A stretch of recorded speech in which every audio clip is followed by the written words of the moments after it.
For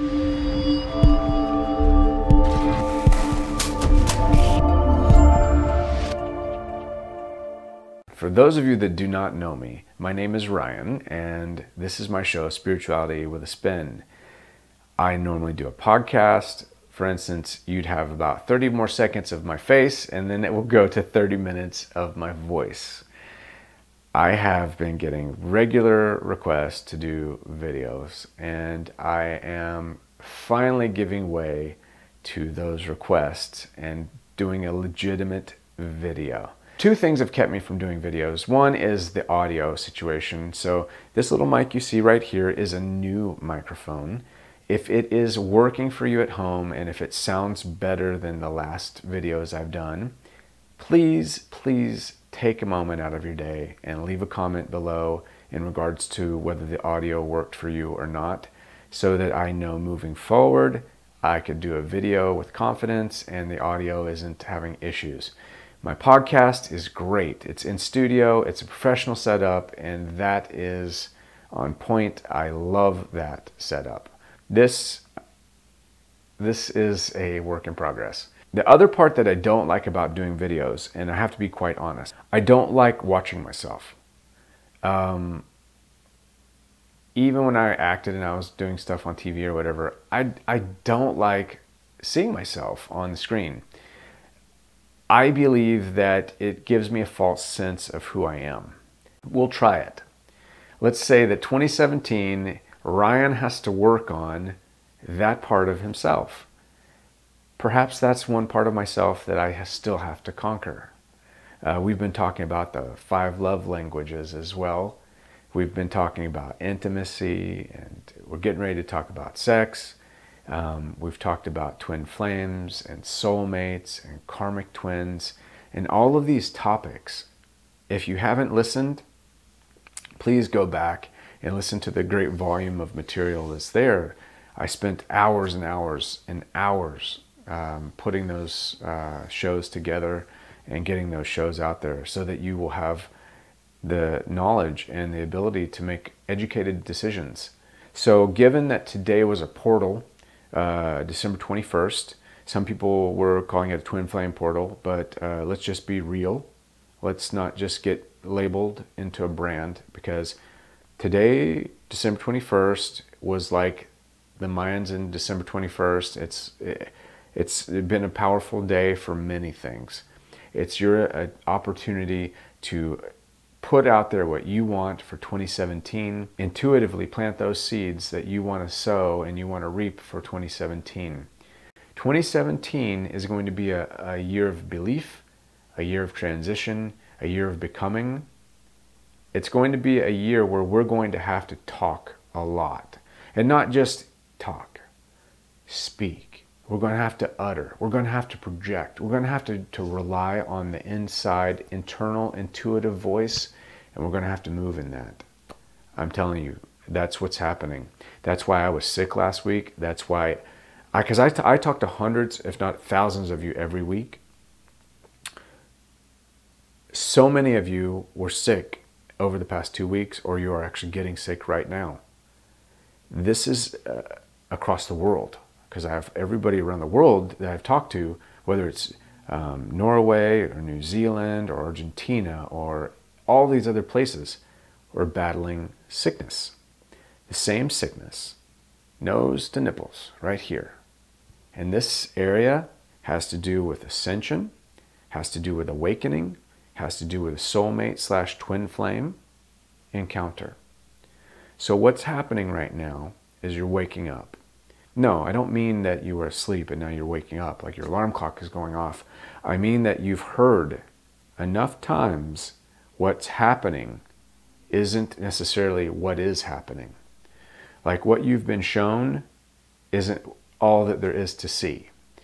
You've been held back by that little white picket fence that's got you like this. You're just looking over the fence, looking at everybody else, and unable to break that barrier. Well, 2017, we're breaking those barriers. That's what's going to happen. That's what's happening. I can feel it. It's on the horizon. So buckle down, and that's what today was about. That's what I was manifesting. That's what I know hundreds of people that are working with me also are manifesting. So that's important. I believe it was, I think it was the Huffington Post. They did a survey, and I think they surveyed at least, what was it like? I think they surveyed like about 150,000 people. So in that survey, 73% of all of those people believe in not only a soulmate or twin flame, but destiny. Now, here's the little shocking number of that. So through the course of that survey, 74% of the men, 74% of the men believed in the soulmate twin flame. Only 71% of the women. Why is that? I believe because it's a little bit of the man's responsibility to go out and to put himself out there, to make himself more available, to be a little bit more the manly man, the guy that courts the girl, the guy that gets out there, that does his thing. So all of my men out there, let's get to it. Let's get to stepping. I've got stuff to work on myself for 2017, and I'm going to do it. And we're going to work on that. We're going to have a couple video episodes and audio episodes about roles and how we need to really step up what we're doing, and how you've got the masculine and the feminine, and how we can embrace those energies as one being, not falling prey to being out of balance. The course of looking for your twin flame, if you're in a relationship with them right now, or if it's a soulmate, or if it's a life partner, whatever it might be, if you're looking for that person, you have to come from the idea that no love is ever going to be perfect. Nothing is ever going to be perfect. For instance, if you have not heard the parable of the little soul that Neil Donald Walsh talked about in Conversations of God, I encourage you to read it. I might actually even do a reading of that and post it. But it talks about how sometimes in life we go through something. We go through an event or an occurrence that will try us. It will put us through the test. And that was done out of love. That was done so that we might see a different segment of ourself in order to appreciate something higher. So, for instance, myself being a Christ-conscious Buddhist, I understand that you've got yin and yang. You've got the balance, wrong and right, dark and light. If the more I am able to cry emotionally, the more emotionally available I am to laugh, right? The faster I'm able to lose my composure where I'm hurt, or to feel that pain, the same is going to be said that I'm able to feel that love. Everything is going to be at a balance. So that's one of the things we're going to strive for. But when you're in the course of this relationship or looking for this relationship, understand that no love is going to be perfect. Also understand that just because you're mad at that person, or that person is mad at you, it doesn't mean that they don't love you. Point case. How many times have you said something and you think back and you're like, ah, shit, I shouldn't have said that. I didn't mean it. Here's the secret. Now comes the hard part. Saying it was the easy part. It is acknowledging it and saying, I'm sorry. That's what I'm working on more for 2017. I can slip up and say the oh shit moment, right? I can slip up and be like, ah! But it's the part where I come back and I say, hey, I apologize. I'm sorry. I effed up. That's the part I'm working on. Across the board. And it's not just with your lover. It's with your family and your friends and the people you come into contact with. And that's about being at a deeper level of intimacy with yourself. To truly experience intimacy with another person, you need to be able to experience an internal level of intimacy, where you understand how you talk, how you walk, what you say, and you know when you F up. You know that, hey, man, shit, I just said that. I shouldn't have said it. And you can come up and you can apologize. You can be the bigger, better self, and you can say, you know what? I don't know why I even said that. There was a response mechanism in me. It was a defense mechanism in me. It was the injured child in me that reverted back to something in the past and had nothing to do with you. And I just wanted to let you know I am completely sorry. There's nothing wrong with doing that. That makes you human. That makes you better. That makes you your best version of you. One of the other things I wanted to talk about on the key of that is there's two types of concepts when you're looking for this twin flame, or when you're looking for the love of your life. There is the person that relies on destiny, and then there's the person that relies on good, solid groundwork and growth. The people that don't believe that they have a destiny, or that don't believe that there's a twin flame for them, they approach this in a different way. They approach this in a way of like, I can make this work, I can get this, I can do this, I can be better. Where we have to not fall into the trap of the people that are believing in the twin flame or believing in the soulmate, believing in destiny, can be very quick to say, no, you know what? That person just isn't right for me, because the person that God wants me to be with isn't going to be like that. They're not going to have that issue. They're not going to be involved in that. I don't think they're going to have all that baggage or whatever it might be. If it's something minor, if it's something, even if it's something major that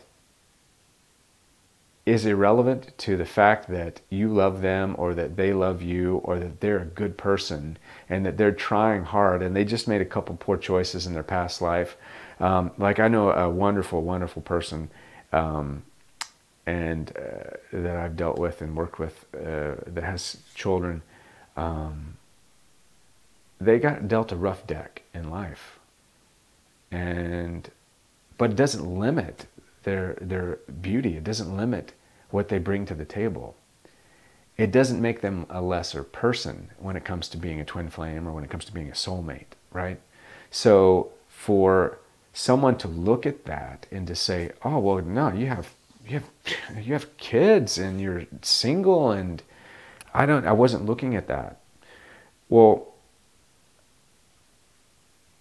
the problem is that when you are looking at it from a place of non-destiny or non-soulmate or non-twin flame, if you see that person and you're attracted to them and they've got a lot of the things that you look for, you'll work around that issue, right?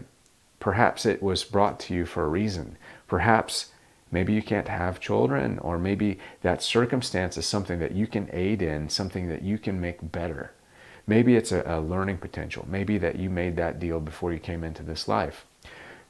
All I'm saying is go into things with an open mind, an open heart.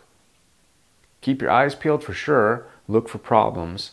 But some of those problems are going to be disguised as different things in different people. Everybody's got issues. You've heard the phrase, the grass isn't always greener. Well, what about the phrase, the grass is greener where you water it?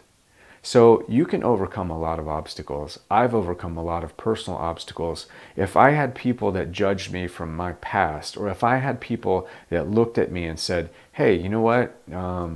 You're a great guy. I love you. You're my twin flame, or I'm certain of it.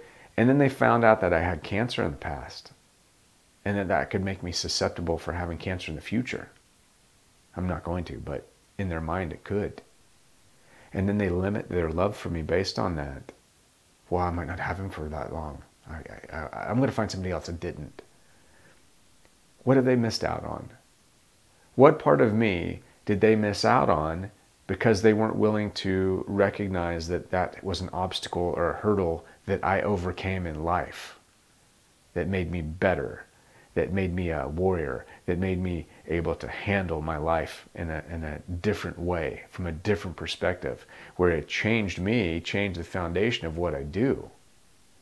If that's you, if you've gone through a tough time, if you've got children and you're a single parent, or if you've got a debilitation, if you've got a handicap, if you've got something going on in your life that's not perfect, guess what?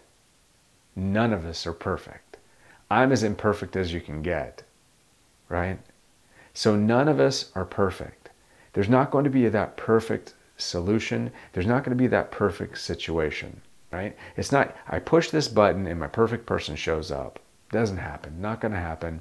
What's going to happen is the perfect person for me is going to show up, and we're going to be imperfectly perfect together. So as we go into 2017, let's keep our eyes peeled for the transition. Let's keep our eyes open, our ears open. Let's be a light to other people. Understand that the light that you bring could be the only light around you at that moment. And those people that don't have a light of their own, or those people that are lost, may look to you. And when they look to you, be ready. Be ready. Because you're a light worker, you're a healer, you're called to do this. 2017 is the year we're going to have to get that shit working, baby. 2017 is the year we put that into effect. All right. So, like I said, this is a video. This is a full-fledged video. Tomorrow's podcast is still going to happen. Peace, light, and love. I will see you on the other side.